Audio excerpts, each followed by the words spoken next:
Field. Yeah. All right. See this baseball right here? Yeah. Looks pretty nice, right? Actually, it's from the time of Babe Ruth. Not just the time of Babe Ruth. It's from Babe Ruth. He hit this ball for a home run. See, what happened is I found pockets within time throughout the universe all over the place. And if you go through these little pockets in times, you can find treasure. And then we could sell it for like a lot of money. Whoa. On this podcast, there's only one way you time travel, and that is only in your own timeline, where you face mirror images that are not your own. And your only guide on that journey is Al, a person from your own.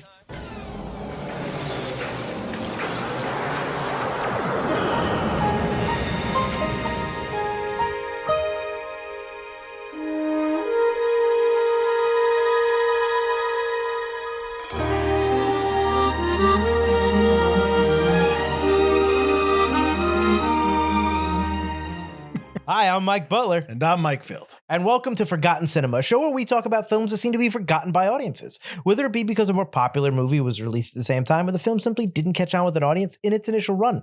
We'll discuss what we love about the movie, maybe don't love about it, but we'll always recommend you revisit it. You never know. You might find your own forgotten gem. If you love Forgotten Cinema, hate us, like us, are impartial to us, we want to hear from you. We're on YouTube, Instagram, Facebook, TikTok, Twitter, or X, or whatever. I actually think we're off of that. Are you sick of us? We're everywhere. We're sick of us. We got a backlog of over 350 episodes, plus some fun shorts and a bunch of other stuff for your pleasure. Anyway, that's what I got. For your pleasure. Hey, what's going on? Nothing much. As you know, as I said at the time, I found a little some portals in time. Mm-hmm. Me and a group of ragtag people who helped build the universe are looking for some payback because it turns out the big man upstairs doesn't pay very well. The Supreme Being? Yeah, we need some scratch. We need it fast. So we're going to travel through time, try to collect some things. We're not very good at robbing things, though. We're pretty much just going to come out, just flat even, and then take a pay cut at the end. But it's going to be an adventure. We're going to face pure evil, which is going to be fun. The evil genius. And we're going to get through some kooky times. John Cleese, Robin Hood, come on. That's right. we are doing Time Bandits. Oh, my parents are going to just blow up. Oh, right. Exactly. Have you seen this film before? No. So I put this on the list because I know that it's a cult classic film. It's a Terry Gilliam film. It's part of his what's he called? Oh yeah, no, I have it. I wrote it down. It is his first in his trilogy of imagination. The other two are the 1985 film Brazil and the 1988 film The Adventures of Baron Munchausen. Yeah, so I've seen some of Baron Munchausen. Obviously, I love Brazil. I've never seen any of this movie really other than stills. So I put this on the list because I had never seen it before. Same.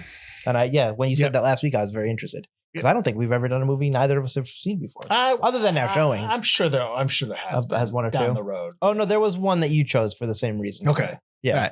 All right. Well, let's get into the facts and then we'll get into our discussion because I think we have plenty to discuss. Time Bandits is a runtime of 116 minutes. I know there's different versions out there for different regions of the country, of the world. Are there? Yeah. Because I read a bunch of notes about scenes that just never made the cut. Yes, but they cut out some scenes for like the Japanese release because it was too scary or something like that. Okay. Anyway, so this one's 116 minutes. This is the one we watched. We watched it on HBO Max. Rated PG, production budget of $5 million. It came out in a limited release. This is 1981, so most movies are limited releases. On November 6, 1981, that's a Friday. Its opening weekend, it did $6.5 million. Its domestic take was $42 million. Its international domestic meeting United States. Its international take was $3,000 for a worldwide total of $42 million. I imagine if this movie had a couple re-releases, maybe those numbers are kicked up. I mean, this is, like I said, this is the early 80s. Pretty good amount of money though. Yeah, but this is the early 80s, so I imagine I've said that like 3 times now. I imagine that they go by like ticket sales, not like how many tickets they sold. Right. Yeah.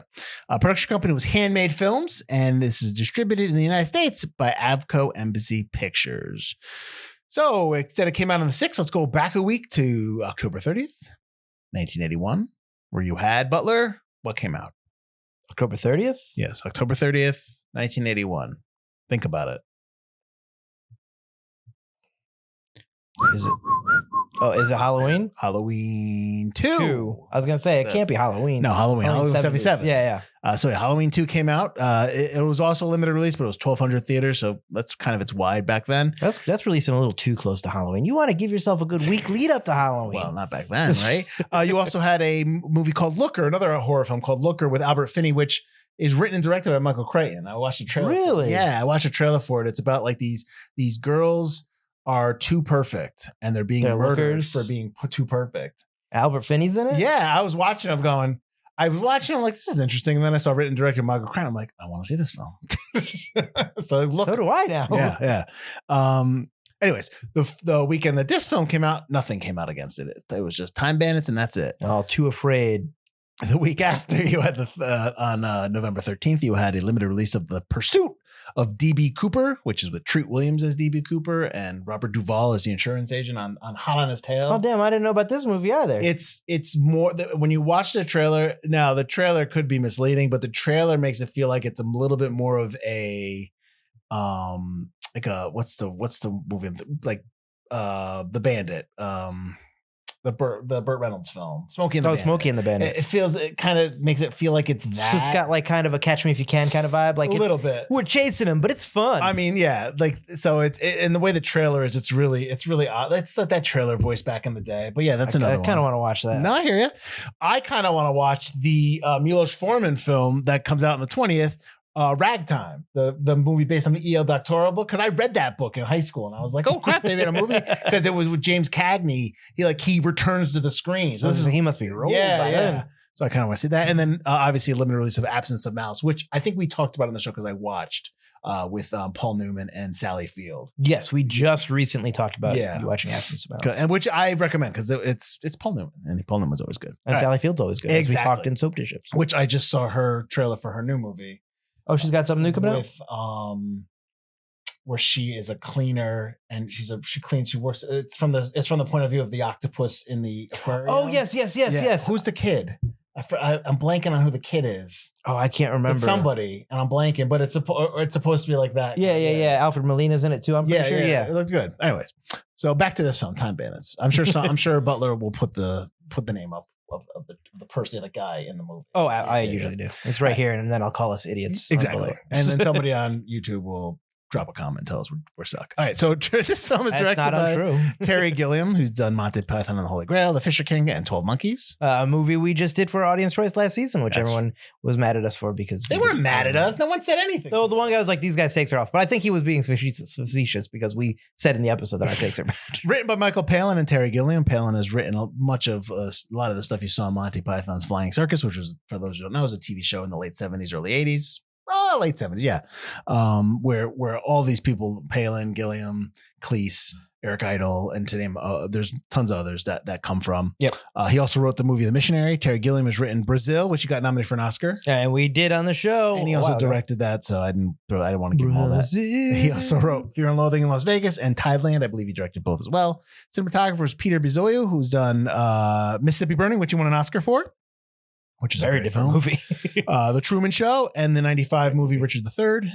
Composer was Mike Moran, who's done Top Secret and the TV show Taggart. Edited by Julian Doyle, who's done Chemical Wedding and Brazil. I told you that's a movie we did. All right, so this cast is big. It's large. What's funny about the cast is that the cameos are the most of the not the bandits themselves. When you look at the cast, it's like that John Cleese is like way up there. Yeah. It's like he's in 10 minutes of the movie. But I'm not going to do it that way. I'm going to do it by the bandits. So we're going to go by, because they are the leads in the movie. Yes. Randall is played by David Rappaport. He is the troll in the Gather Ye Acorns episode of Amazing Stories with Mark Hamill. Oh, really? Yes, he plays that character. Forgot all about that. Fidget is played by Kenny Baker, who is obviously R2-D2 in Star Wars. Strutter is played by Malcolm Dixon, who was also he was in Star Wars 6. What is that? Return of the Jedi. He played an Ewok warrior. He's also in the movie Flash Gordon. Mike Edmonds is Og. Who's Logray? He's that's in Return of the Jedi. Is that a name of one of the Ewoks? That's another one of the Ewoks. But it's actually named. That's one of them. I think that might be the Ewok that either gets zapped or is like sad when his buddy gets zapped. Right. Which is a really sad part. Like, the teddy bear gets murdered on screen. Yeah. Well, hey, but at least one of them's got to go down. The Warriors. He also plays Stretch in Who Framed Roger Rabbit. Okay. Yep. Jack Purvis as Wally. He's in Brazil. He's also the Chief Jawa in the first Star Wars, A New Hope. Yeah. Tiny Ross as Vermin, who eats anything in the movie. He'll eat anything, apparently. He's in Flash Gordon in the movie Blackjack. And the kid, who is Kid Kevin, played by Craig Warnock, this is really his only other film. He got the role because his brother went to audition. And they were like, screw this kid. Look at that. Liked him, and because he was more aloof, and anyways, he got it. I'm sure. Yeah, his brother didn't hate him. That went over well in the Warnock family. All right. So then you have David Warner as Evil Genius. He's our Satan. Obviously, he's in Tron. And Teenage Mutant Ninja Turtles 2, The Secret of the Ooze. Star Trek 6, The Undiscovered Country, and Titanic. You've never heard Shakespeare until you heard it in its original thing. John Cleese is Robin Hood. He nominated for an Oscar for writing for A Fish Called Wanda. He's also in the TV show Fawlty Towers, among other things. He's obviously in the movie Rat Race. Sean Connery as King Agamemnon, and he's also the fireman. He's won an Oscar for his acting in The Untouchables. He's obviously James Bond. He's also in The Rock. What's funny to me, Butler, is that this is 1981. Yes. And the way he looks here compared to the way he looks in 88 when he's in The Untouchables, what happened? Like, what happened in those 6 years' time? Like, he just aged. Hard living. He's also in the movie Outland, which we did. Yes, he shot Outland. We did that for The Pint. Oh, that was on our own? Yeah. Oh, okay. But he was shooting Outland right after he did this film and left Outland for a day and a half to do the fireman scene at the end. He was allowed to go before, come back for lunch hour and then finish. Because he was shooting Outland at Pinewood Studios, which was like 20 minutes away. 20 minutes, apparently. 20 minutes or 20 miles. I'm not really sure. Probably 20 minutes, right? I would imagine 20 minutes. Anyways, Shelley Duvall's in here a couple times. She's in a couple of the vignettes. Her name's Pansy, basically. Obviously from The Shining, Annie Hall, Popeye, which is a movie we did. Catherine Hellman as Mrs. Ogre. You'll know her from the TV show Who's the Boss. Yeah. I also know her as the mother in Overboard, the 87 version. Ian Holm as Napoleon, who's played Napoleon a bunch of times. He obviously was in Brazil, the movie we did. He's also in Lord of the Rings series. And Alien. Which we did all those films, including Romulus, which is our next show. That was a long summer. Michael Palin as Vincent. Obviously, he Monty Python. He's all over the place. Ralph Richardson as the Supreme Being, which you probably don't know. I mean, if you know Richardson, you know that he was nominated for an Oscar for The Harris and Greystoke, The Legend of Tarzan, Lord of the Apes. It's the longest title. Peter Vaughn as Winston the Ogre. Go ahead, Mike. You had this revelation before we started about who he played. Oh, he's the Maester from on the Wall in Game of Thrones. That's right. He's also the original Death at a Funeral, which is much funnier than the remake. And that's it. So that's our facts. I don't know where you want to start here. I don't know how you want to start here. What did you think of it? So I have a couple thoughts. I'll run through them. As I was watching it, maybe about this is a movie I fell asleep to. I fell asleep, and then I had to watch. Like I must have missed like 20 minutes of the movie because I started rewinding, going, oh, that I don't remember that. So about 30 to 45 minutes in totality of watching this film between the two nights, I was sitting there going, like, I just don't know if I like this movie. And again, I know everybody. I know it's. I don't think it's as egregious as the 12 Monkeys stuff that we talked about, because I think with 12 Monkeys, it's I know that's a good movie. It's just not for me. Okay. I just don't. Number one, I wasn't into the film. There was some stuff that made me laugh. The Robin Hood stuff made me laugh when he comes out. He's like, hello. Okay. Like that all stuff made me laugh. Do you have to punch him after? When he's giving them, when they were giving the poor, the rich, and I'm accusing he's punching them because they're rich now. So they punch him. I thought that was funny. So that stuff was funny. I liked the vignette style of the movie. I don't know if it's because this movie's 50 years old or will be 50 years old soon, or it's up there, that I've seen so many other things that it's not like I didn't experience this when it first came out. There's nothing, kind of like the situation that you have when we talk about movies that I really like to watch, and you don't react to them the way I did because it wasn't like first for you. Yeah, you've seen. So I think that's part of it for me. I think it's part of it. I'm just not a Terry Gilliam guy. I'm just not a fan of his movies. Like in terms of like, I don't. If he had a new movie coming out, I'm just like, oh, I want to check that out. Right. I mean, there are other directors I'll do that for, but not him. I wasn't rangoing it. I wasn't like, this is lame. I just wasn't into it that much, and some stuff was fine. I just wasn't. I was just like, it's fine. It's a nice movie. It's a good movie. I can understand why a lot of people liked it and why it was so successful. I'm sitting there going like, I think this is for kids. I think this is a movie, right? This movie's for kids. It's got to be for kids. It feels like it's for kids, and so there was all like so then I was like, well, maybe I'm just too old for it. So there were a lot of thoughts going along in my head as I was watching the film. Ultimately, to my point where obviously I just said it was like I wasn't into it. I just couldn't connect with this film. So am I wrong? Does that make sense to you? No, it makes sense. I have similar thoughts. I as I was watching this film, when they're once they got to like the dungeon, I was like, if this was a movie that I grew up with, which I don't understand why my parents never had me watch the movie because maybe they weren't big fans of the movie, but they were big fans of Monty Python. Mm-hmm. If I saw this when I was younger, I would have really liked this movie. It's bizarre. It's weird. I'm the kind of kid that really likes the two Ewok movies because they're weird and silly, and they've got kind of like that British sensibility to them. And I think that now it's all just kind of silly. The vignettes work and don't work at the same time. Like there's just things that I'm like, this is a hodgepodge of just ideas, and some of them are great, and some of them are very Doctor Who, which I kind of like, but they don't lean into that enough. Anytime that they lean into that, they kind of go away from it, or there's something that just really doesn't make sense within the story or the flow of it.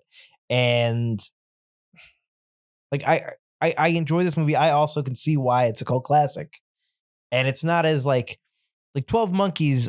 I have problems with 12 Monkeys from a story standpoint, from a performance standpoint, in terms of how things are being performed and put together. In this is just like, I think that I'm kind of like you. I think I'm just disconnected to it because I've seen other things. You know, I grew up with Return of the Jedi, the Ewok movies, any other weird late 80s, early 90s live action kid movie that's like kind of weird. And I just think that kind of steals some of this thunder. Doctor Who, obviously, growing up watching Doctor Who after the fact, that I just think that a lot of this stuff I've, like you said, been there, done that. And I don't think it's got the comedy of, other than a few times, of Monty Python to really hold it in a better light for an adult. Like, so as I'm watching, I'm going, what's the story here? What's the purpose here? What are we trying to say? Where is this leading? You know, what's the kid's name? Kevin, like Kevin's connection with the Bandits comes out of nowhere, kind of. At first it's out of necessity, and then he kind of likes him, but it's like, I don't understand why. There's no indelible moment where I'm just like, yes, that's the moment he's like, he likes the Bandits, that he like falls in love with them, kind of. Like I don't get any of that. And at the end, you're meeting cowboys you never met. There's a spaceship that they never really introduced before, and I feel like they're in the movie. There's probably scenes with them in there from the notes that I read, but we don't get them. And so the final cut of the movie is just like, why does Kevin care about that knife? I know in the notes it's because Agamemnon gave him that knife. Right. But I don't know that. Where's this spaceship coming from? There's a scene that took place in the future. Like they're time bandits, but they don't go to very many places. Mm-hmm. And I guess you could say the same thing in Bill and Ted, but in Bill and Ted, they have to get a very specific amount of people for their book report. I think you said it, and I think when you were as you were talking, not that I didn't mean to cut you off. No, you're good. I'm just going. As you were talking, I realized, and I've said this in other things before, like I'm obviously more plot based a lot of times with the stuff I watch. And I can recognize when a movie is character based and it's about characters. Sure. And so I like a character driven film. But I'm more of a plot-driven person, obviously. And I think with Bill and Ted, you had that plot device in there. There was that, you know, like we have to present. We need to present. Yes. Like, or this is going to happen. And it's these specific like 4 or 5 people. So, but with this film, it's not a character-driven piece. It is a plot-driven piece, but the plot is secondary to the vignettes, and it's secondary to the jokes, because that's where. And if you think about it, that makes a lot of sense, because all these people that are like Terry Gilliam and everybody that's involved are coming from Monty Python, where that's what the entire show absurdist humor, absurdist and skits, and that's great, and that's fine. I think I think that's why it's a cult classic. That's why a lot of people like it. I think the popularity of Monty Python is what brings people to this film. I think if people are going to this film because they're interested in the element of the time bandits. You know what I mean? Oh, sure. Yeah, That's obviously why it made its budget back the first week was Right. because Monty Python. So I think that for me and I would assume for you, like the plot is just not really there, and it's all jumbled and just everything that's happening. It's just they're just trying to get to a point. It's very it's a well-made film. It's got nice production values in terms of the set. You can see you can see the tendrils from this film to 12 Monkeys with like everyone's in plastic when they're all in plastic in the Evil Genius. Oh, like, yep, you can see that like in 12 Monkeys. You can definitely see Terry Gilliam's style. The house with all the stupid weird appliances even at the beginning. All that stuff. You can definitely you see that.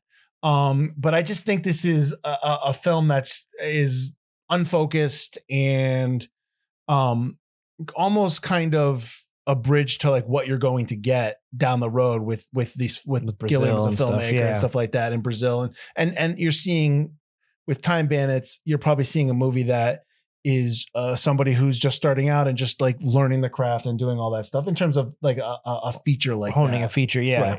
Because Brazil also has, I would say, its fair share of vignettes in a way, like comedy set pieces, but they all work to tell this story that Brazil tells. Right. So I think it's part of that. And it's also part, again, I think because I've never seen this film before and I just saw, I mean, I shouldn't say I've never seen it. I've seen pieces of it like you. I've seen pictures, maybe I've seen a scene. Right. But I had no basis for anything of it. And I'm too young, right? I'm too young for Monty Python because obviously it's in the late 70s and I'm 5 or 4. So that wasn't my introduction into humor or that kind of stuff. My stuff was like later on, like with The State or that was on MTV or even like I'm blanking other stuff, but like or even SNL for a bit because that was when it was popular. 20 years. So it really wasn't my thing. So I really didn't grow up with it. So being introduced to it now, it doesn't hit as I'm probably not as avid as a fan as somebody who obviously loved it as much. Sure. So I think that's that. But I think it's all part of that. I don't think it's one thing. I don't think like I'm not going to sit here and say like this movie doesn't work because of this. It doesn't work because of me. It's of the viewer, and I think that's important to understand. Yes. We all come in with baggage to movies. But let's talk about the film because I don't want to keep apologizing for the liking the movie. Right. Yeah. What did you think of now in the description when you read the description of the movie and people talk about the film, obviously the little people in the movie are referenced as dwarves, obviously, right? Because that's little people, but right. That is what did you think of 6? It was 6. Technically 5? There were 7, but they cut. What happened? I guess Terry Gilliam, and the notes say Terry Gilliam was like, Disney would have sued us if there were 7 of them. And it's hard to tell if he was saying it was a joke or not. Yeah. Without litigious, sometimes they could be. I thought 6 was too much. 6 is a lot when you don't get enough time to really, like Randall goes roll call, and then you have to like know everybody's name. And like at the end, I know Randall and I know Fidgets because he gets squished, and they're like Fidget. Yeah, I don't know. I didn't know the guy's. I know who Strutter was because I knew who that guy was, but I didn't know his name was Strutter. Yeah. Oh, yeah. It's the thing. Like I could recognize. And tell them apart, but like. And get their emotions like, oh, that's the nice guy. That's whatever. I think that they did a good job with that. But yes, it's a lot to remember. Like, I know I'm terrible with names, as we've seen every episode. I couldn't even remember the name of the freaking kid right now. Kevin.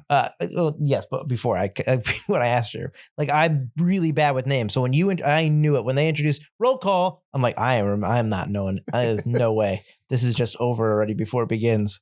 But what I do think they did well is introduce their personalities. I think they did a pretty good job with that. Well, supposedly their personalities are supposed to be kind of the like personalities of the people in the Monty Python troupe. I saw that. Yes. So like, real quick. So like, Randall is supposed to be like John Cleese. Strutter is supposed to be Eric Idle. Og is quiet one, supposed to be Graham Chapman. Wally is the noisy rebel. Terry Jones. Vermin is the nasty filth loving, and that's supposed to be Terry Gilliam. And I think Randall's supposed to be Michael Palin. Excuse me. No, Fidget. I'm sorry. Fidget's Michael Palin. He's the nice one, apparently. So the self-appointed leader is supposed to be John Cleese. I guess that's how they feel about John Cleese. I mean, that's how it kind of always was in the show. I mean, I like in the beginning of the film when they're talking and they have and they're talking to Randall and I think it was Strutter. He's like, we agreed no leader. And Randall's like, right, now shut up and do what I said. Yes. So I thought that was funny. I like how that works. I think Randall does is really well played, and he kind of is the standout. But that's because when you have six of them, these bandits all kind of being together while talking to Kevin at the exact same time. Yeah. There's six of them, but they kind of work as one whole bandit in a way. Okay. Because they're all like, they all talk over each other. They're all, yes, Randall's in charge, but then they all have these ideas and they're all talking to each other and they go and do their thing. Yep. So it's almost like you don't get that moment where you do get one moment where Og goes, screw you, Randall, I'm going home. Right. You get that moment. And apparently nobody liked the actor playing Randall. Yes, because he thought he got in based on merit alone, Yes. not because he was a little person and because he was better than everybody. Right. And that's how they played it, which worked because that's kind of how Randall character is. Yeah. But I think that other than that one moment where Og kind of goes, screw you, we're going home, you're insane. Everyone kind of acts as one unit other than Randall occasionally breaking off and talking to Kevin. And I think they act as one character, but there's six of them and you don't get to really know them very, very well. Like when Figgis gets squished, it's just like, when he got killed, I'm like, Kenny Baker. Wow, they killed somebody, but then obviously they didn't. I was kind of surprised that Connery was in this film.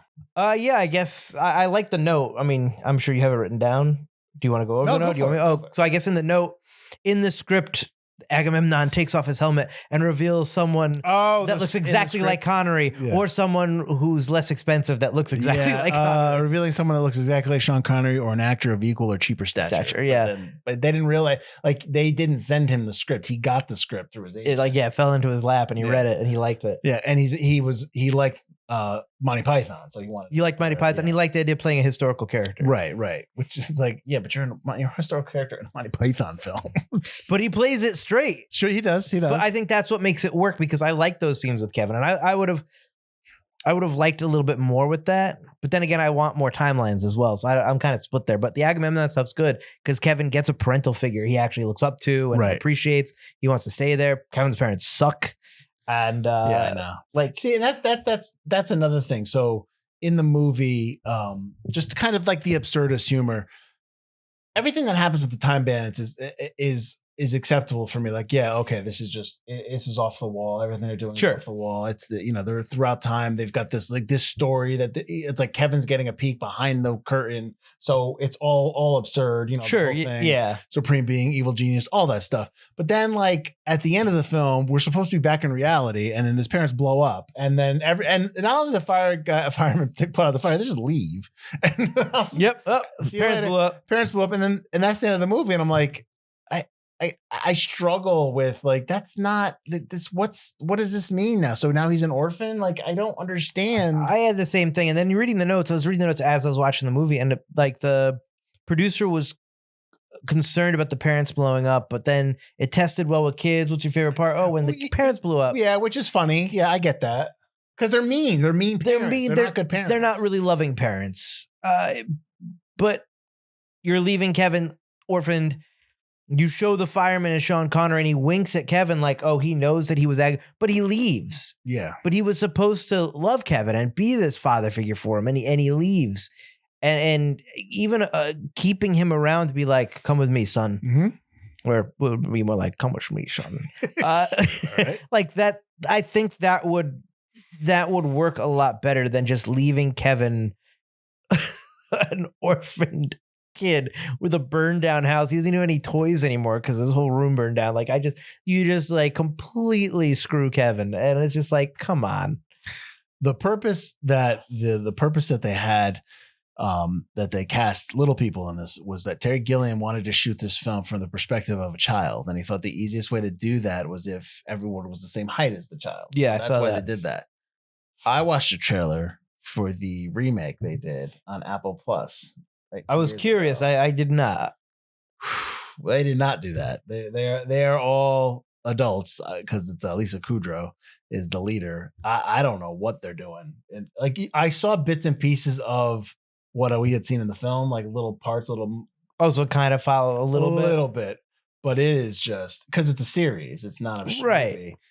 I don't know what's happening in there. Like what I watched, I'm like, I don't need to watch this. I'm good. I'm good. I mean, I don't know if it got canceled or it was just a limited series run. I think they wanted a season 2. Okay. All right. So I remember, I'm not even going to bother them because if it was a limited season run, like it was just, it's a limited series, I might consider it. But knowing that it was canceled and they wanted more, I'm not even going to bother because, it didn't tie anything up then. But yeah, so I'm just, and I know Terry Gilliam produced that. I don't know if how involved he was with that. Maybe it's just a paycheck and he got, he signed the rights so they could do it. I don't know. That doesn't really sound like, he seems like a guy who like really. I just don't like, why would you change that? Why would you, I understand his thought process here for this film. And I think also, it's nice to see like, Kevin and people you wouldn't normally see as heroes, even back in the 80s. You know what I mean? Like you would have like the Sean Connery would be sure a hero. So I liked that. I liked that angle of it. I don't know why they changed it for the remake. What, maybe because we're not ready for that one again. I don't know. But I thought that was interesting that he wanted it. So I wonder, do you think that they intended this to be a kid's film? Like, do you think that, or they just were going for fantasy? And I think it's a kid's film because it never gets too raunchy. It never gets too dirty. It never really gets like anywhere near, not like I'm saying Monty Python was the naughtiest thing that's ever been. Well, there's a difference. We've talked about how there's a difference between 80s kids films and kids films of today. Sure. Yeah. I think this is very much a kids film. Like I said, it's very much like Ewok Adventures, very much like Return of the Jedi. It's got very similar sensibilities, that kind of darkness, creepiness, bad things happen to kids. They're not afraid to do that. They're not afraid to hurt people in the films. They're not trying to protect and coddle kids. Like old fairy tales kind of used to do. And so I think this is a kid's movie with the promise of, but there's Monty Python people in there. Right. To try to get adults to probably go in as well. Yeah, I could see that. Like the whole stuff with Michael Palin and Shelley Duvall when they're both there on the Titanic and then they're middle ages people. Oh, they're middle ages. Robin Hood time and then they're Titanic. I mean, I felt like that was just Palin like writing a skit. Like they're it seemed the Titanic especially definitely seemed like a Monty Python skit. Yeah, and then but when Shelley Duvall's in there, I'm just like she's just doing olive oil. Like it's just olive oil. Then I'm like, is that just Shelley Duvall? But like that's what it felt like. I like when she was like, oh, I'm like, oh, that's olive oil. That's comedy Shelley Long. I guess. I not Shelley Long, Shelley Duvall. Shelley Duvall, right? Like that, but that's what I'm saying. Like, is that it? Is that all? Is that how she was? And then that's I honestly have like that this and The Shining. It's not like I've seen a lot with her. Well, she was. I think I don't know if I said it. But I mean, she's also in Annie Hall too. So I mean, I have to watch that again because I'm wondering if that's how. I want to say no because in The Shining she's not like that. Obviously, it's not a comedy. Whoa, Jack! Oh no! How was his axe? I have a couple of reviews, and actually, Ebert's review I think kind of helps describe what I was thinking, what I was trying to put out there before, stammering in the opening. So Ebert goes, I'm usually fairly certain whether or not I've seen a good movie, but my reaction to Time Bandits was ambiguous. I had great admiration for what was physically placed on the screen, but I was disappointed by the breathless way the dramatic scenes were handled and by a breakneck pace that undermined the most important element of comedy, which is timing. Yeah. So I think kind of like that's what I was feeling. It feels rushed, like you're trying to get from vignette to vignette and you don't cover enough vignettes. Yeah. And they just kind of, we got to get through our next opening, which I guess kind of works because they are just kind of like grab and go, but you really don't get enough time anywhere. Yeah, but like the Napoleon stuff I thought was maybe 5 minutes too long. I know that Terry Gilliam was like laughing his head off during Ian Holmes' speech. Yeah, I don't. And I was like, okay. Like he's just listing short leaders. Yeah, I thought that was interesting. Like he was like, I'm like, okay, that's funny, but like, I wasn't like kept going on and on. I wasn't like I need to pause this. Then they stole his wood hand. I don't remember. His gold hand. Did Napoleon lose his hand at one point? His hand was badly injured, and that's why he always hit it. Yeah, but it was his hand. Unless he didn't. Maybe I don't know enough about Napoleon. I don't know what to tell you. Pauline Kael goes, Gilliam has a cacophonous imagination. Even the magical incongruities are often canceled out by the incessant buzz of cleverness. The director doesn't shape the material satisfyingly. This may be one of those rare pictures that suffers from a surfeit of good ideas. I think I probably said that name wrong, but I think it kind of goes with what you were saying. Like he's still learning to do a feature length film. Yeah. So it's very vignette-y. It's very like the vignette, the whole stuff in the boat with the ogre, and then they fix his back, they throw him over, and then then that leads into the boat's a hat on a guy. Like I get it. It's all right. It's all messed up and weird, but you're saying your time bandits. You're going back and forth in time. Okay, what time of where are this? We? Yes. I think it's like you could have done anything. Cowboys, spaceships, like they don't go into the future at all. Well, I feel like this is like a parallel universe. Like I feel like we've it gets kind of because it's where evil.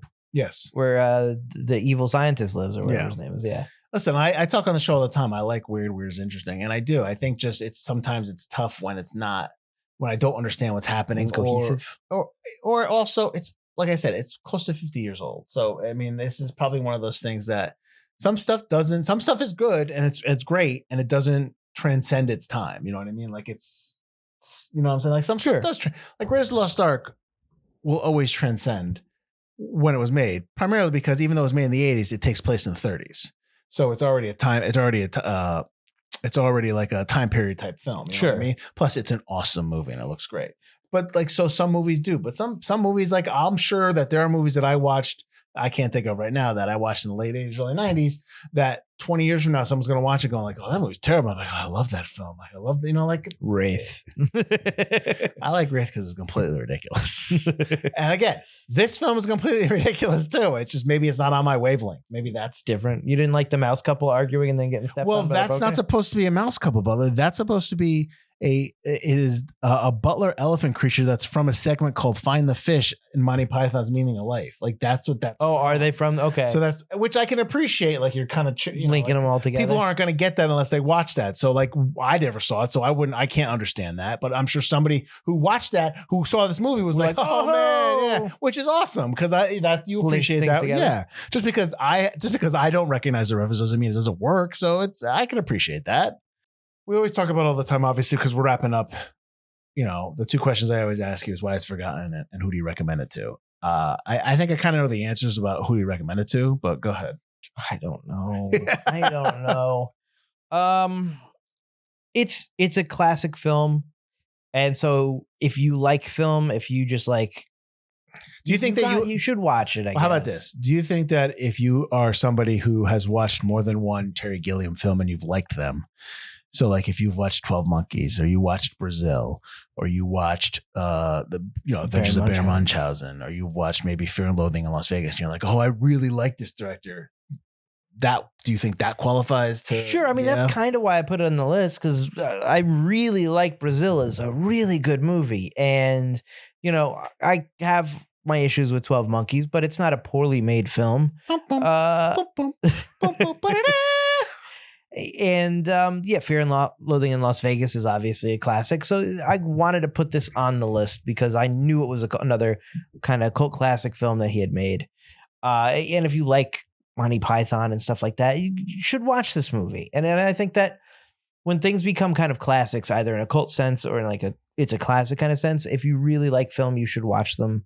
And I think you're right that this movie is out of time. It's something that we didn't watch early enough and things have come and gone either in style or in terms of we've seen stuff like that before done better, or like even his own stuff. We've seen like Brazil, which kind of takes this idea and makes it a little more cohesive. So I think you have to be a film fan and like that kind of stuff. You have to be like, you like Monty Python. This is like their first, or Terry Gilliam's first big feature film.